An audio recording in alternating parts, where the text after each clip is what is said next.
अस्सलाम वालेकुम। अल्लाह के पास वो सब कुछ है जो तुम्हें देने के लिए दुनिया के पास नहीं।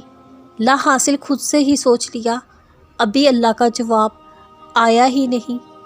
दिल का हिस्सा क्यों बनाता अल्लाह, अगर उसका मिलना मुकद्दर पे नहीं।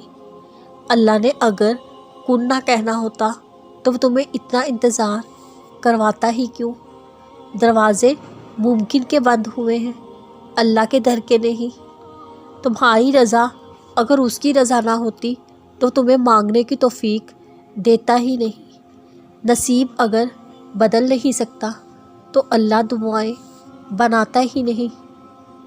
अल्लाह ने अगर मौज़ा ना करना होता वो तुम्हें यहाँ तक लाता ही नहीं। जो रब के आगे झुकता नहीं है फिर वो टूट जाता है।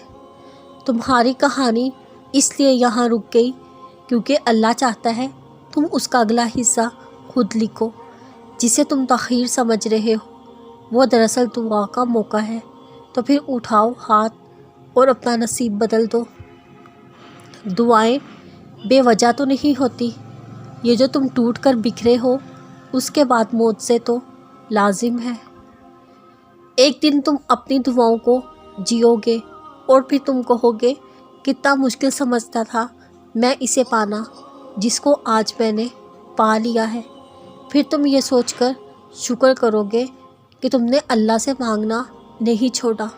अगर छोड़ देते तो क्या अंजाम होता तुम्हारा। अगर छोड़ देते तो क्या देख पाते ये मौज़ा। देर से सही लेकिन दुआएं ज़रूर कबूल होंगी इंशाअल्लाह। अल्लाह की मोहब्बत दिल बदल देती है। दुआओं की सबसे बड़ी ताकत ये है वहाँ तक जा सकती हैं जहाँ इंसान नहीं जा सकता। अल्लाह से लेकर मौज़ों तक, कून से लेकर फ़याकून तक, यानी हर जगह तक।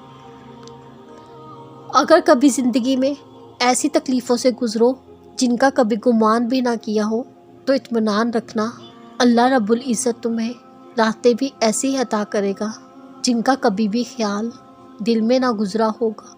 तुम सब्र और शुक्र से काम लो। एक वक्त आएगा जब तुम इन दुखों और मुश्किलों को सोचकर मुस्कुरा दोगे जिनकी वजह से आज पूरी रात रोते हो।